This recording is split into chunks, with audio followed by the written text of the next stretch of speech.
아멘. 요한계시록 12장입니다. 요한계시록 12장부터 마지막 22장까지는 이 앞의 장인 11장과는 달리 그 글을 묘사함에 있어서 한 사건 한 사건들의 중대한 문제들을 자세하게 기록하고 있습니다. 계시록 12장부터 22장까지는 대환란의 기간이 된 이러한 현 시대의 마지막 3년 반부터 천년왕국을 거쳐 새하늘과 새 땅의 영원한 시대에 이르기까지 사건들이 기록되어 있습니다. 그중 첫 번째는 12장에 있는 사내아이와 사내아이를 낳은 여자와 대적자 영에 관련된 것입니다. 1절을 읽어보겠습니다. 하늘에 큰 표징이 보였습니다. 해를 옷으로 입은 한 여자가 있었는데 발 바로 밑에는 달이 있고 머리 위에는 12별의 면류관이 있었습니다. 1절에서 이 여자는 해를 옷으로 입었었고 발 바로 밑에는 달이 있고 머리 위에는 12별의 면류관이 있다고 묘사합니다. 이 구절을 볼 때 우리는 창세기 37장 9절을 연상할 수 있습니다. 이 절에서 요셉은 해와 달과 11별을 보았는데 이는 당시에 요셉을 포함한 하나님의 백성의 총체를 상징합니다. 이것을 근거해서 우리는 요한계시록 12장의 1절에 이 여자를 이 땅에 있는 하나님의 모든 백성의 총체를 상징하는 것이라는 것을 유추해 볼 수가 있습니다. 2절입니다. 그 여자는 아이를 임신하여 해산의 진통을 겪으면서 해산하려고 고통 가운데 부르짖었습니다. 그 여자가 낳으려고 하는 아이는 5절을 볼 때 남자아이입니다. 5절을 먼저 한번 읽겠습니다. 그 여자가 아들, 곧 세막대기로 모든 민족을 다스릴 사내 아이를 낳았으며 그 아이는 하나님과 하나님의 보좌로 이끌려 올라갔습니다. 낳자마자 이 남자아이는 하나님의 보좌로 올라갔습니다. 그 아이가 하늘로 올라가자 7절에서는 하늘에 전쟁이 일어났다고 말합니다. 7절입니다. 그때 하늘에서 전쟁이 일어났습니다. 미가엘과 미가엘의 천사들이 용과 싸우게 되었습니다. 용과 용의 천사들이 맞서 싸웠지만 그 전쟁은 미가엘과 미가엘의 천사들이 용과 용의 천사들과의 싸움입니다. 이 전쟁에서 용인 사탄과 사탄을 따르는 타락한 천사들은 하늘에서 쫓겨나 이 땅으로 내던져지게 됩니다. 8절 이기지 못하였으므로 하늘에는 더 이상 있을 곳이 없었습니다. 9절 큰 용, 곧 옛뱀이 내던져졌습니다. 마귀라고도 하고 사탄이라고도 하는 그는 사람들이 사는 온 땅을 속이는 자입니다. 그가 땅으로 내던져졌으며 그의 천사들도 그와 함께 내던져졌습니다. 아멘. 바로 이 일은 여자가 낳은 사내아이가 하늘로 휴거된 직후에 일어났습니다. 그렇다면 이 사내아이는 누구일까요? 11절을 읽어보겠습니다. 그들은 어린 양의 피와 자기들이 증언하는 말로 그를 이겼으며 또한 죽기까지 자기들의 온 생명을 사랑하지 않았다. 11절에서 이 사내아이는 복수의 믿는 이들임을 알 수 있습니다. 왜냐하면 그들이라고 말하기 때문입니다. 이 그들은 먼저 어린 양의 피와 그들이 증언하는 말로 사탄을 이겼고 또한 죽기까지 자신들의 혼 생명을 사랑하지 않았다에서처럼 순교당한 믿는 이들이라는 것을 알 수 있습니다. 사탄은 하늘에서 이 땅으로 쫓겨난 후 사내 아이를 낳은 여자를 박해하였습니다. 13절입니다. 용이 자기 땅으로 내던져진 것을 알고 사내 아이를 낳은 여자를 박해하였습니다. 14절입니다. 그러나 그 여자는 자기에게 주어진 큰 독수리의 두 날개로 광야에 있는 자기 처소로 날아가 거기서 뱀의 낯을 피하여 한 때와 두 때와 반 때 동안 음식을 공급받았습니다. 이 14절 한 때와 두 때와 반 때의 이 구절을 6절과 함께 둘 때 우리는 이것이 무엇을 의미하는지 알 수 있습니다. 6절을 다시 한번 보면 그 여자는 광야로 피신하였는데 거기에는 사람들이 1260일 동안 그 여자에게 음식을 공급할 수 있도록 하나님께서 마련해 두신 것이 있습니다. 1260일은 3년 반 기간입니다. 그렇기 때문에 14절의 한 때는 1년이고 두 때는 2년이며 반 때는 6개월을 가리킨다는 것을 알 수 있습니다. 대환란 기간은 이스라엘과 적그리스도가 맺은 7년 언약의 후반부 3년 반이 될 것입니다.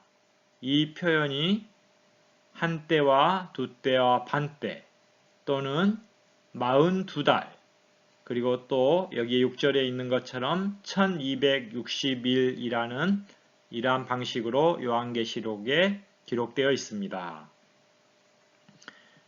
12절을 읽어보겠습니다. 그러므로 하늘들과 그 안에 거하는 이들아 즐거워하여라. 그러나 땅과 바다에는 화가 닥친다. 왜냐하면 마귀가 시간이 얼마 남지 않은 것을 알고서 심한 분노를 품고 너희에게 내려갔기 때문이다. 대환란 3년 반은 자연재해가 더욱 심해질 것입니다. 그리고 하나님의 심판도 사람들에게 직접적으로 있을 것입니다. 더욱 12절의 말씀에 따르면 마귀가 그를 따르는 천사들과 함께 이 땅으로 내려와 3년 반 동안 이 땅의 사람들 사이에 있으면서 믿는 이들과 이스라엘에 대하여 온갖 박해를 가할 것이라고 합니다. 우리는 믿는 이들로서 이 대환란을 이 땅에 남아서 맞기를 원하지 않고 대환란 이전에 하늘 보좌로 휴거되기를 소망합니다. 용이 이 땅에 떨어진 후 이 땅에서 남자아이를 낳은 여자를 용이 없애려고 합니다. 15절입니다. 뱀은 여자 뒤에다 입에서 물을 강처럼 쏟아내어 여자를 물살에 떠내려 가게 하려 하였습니다. 16절입니다. 그러나 땅이 여자를 도왔습니다. 땅이 입을 벌려 용이 입에서 쏟아낸 강물을 삼켰습니다. 용은 입에서 물을 강처럼 쏟아냈는데요.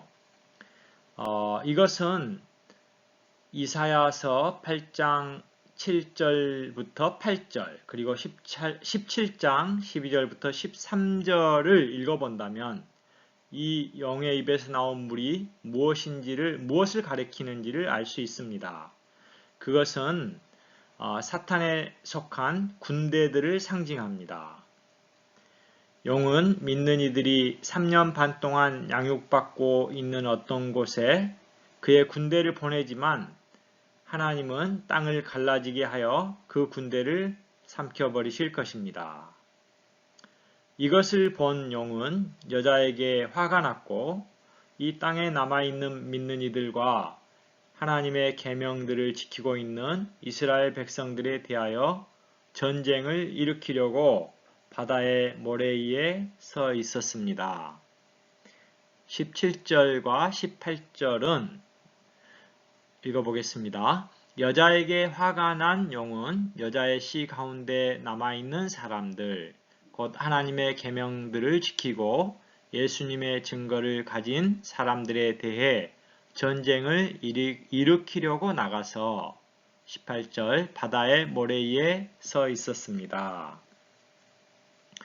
18절의 바다는 지중해를 가리킬 것입니다. 그리고 모래는 이스라엘 땅의 바닷가일 것입니다. 용이 바다 모래 위에 서 있다는 것은 사탄의 박해가 주로 이스라엘 땅에서 행해질 것임을 가리킵니다. 11장 2절에서도 그 거룩한 성이 42달 동안 짓밟힐 것이다 라고 했습니다.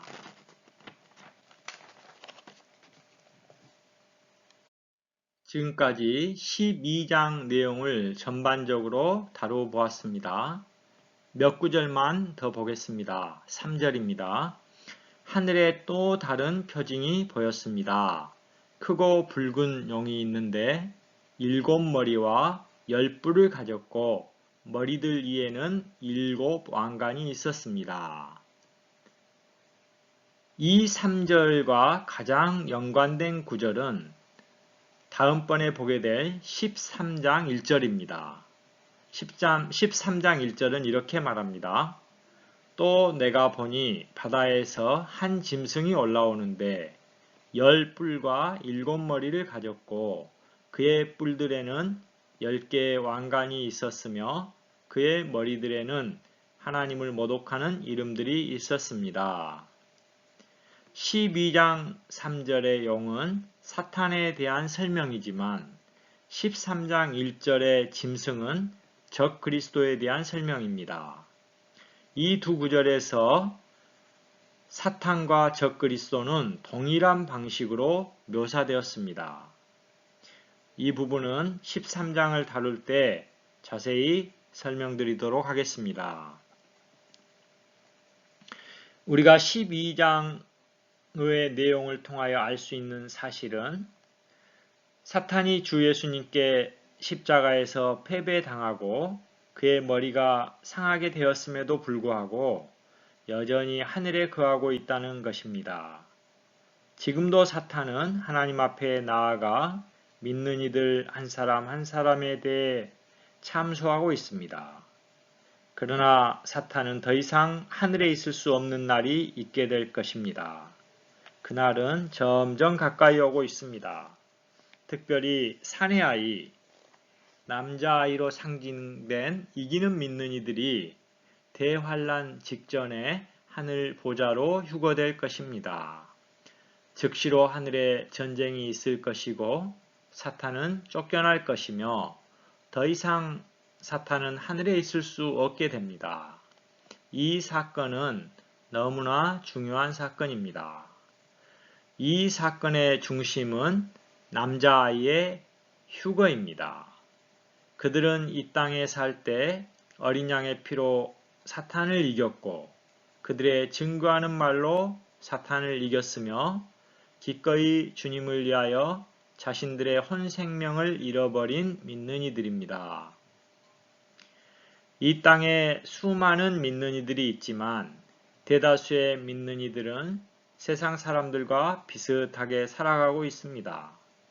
그러나 어떤 믿는 이들은 사내 아이와 같이 이기는 삶을 살아가고 있고 그들의 그리스도인의 삶을 하나님의 목적을 위하고 하나님의 나라와 의를 구하며 하나님께서 그들 전체를 얻으시도록 기꺼이 열고 배우며 하나님을 의지하여 살아가는데 그들의 일생을 드리고 있습니다.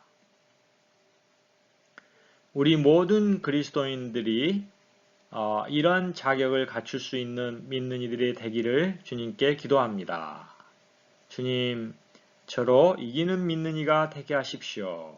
주님, 우리로 이기는 믿는 이들이 되게 하십시오. 아멘.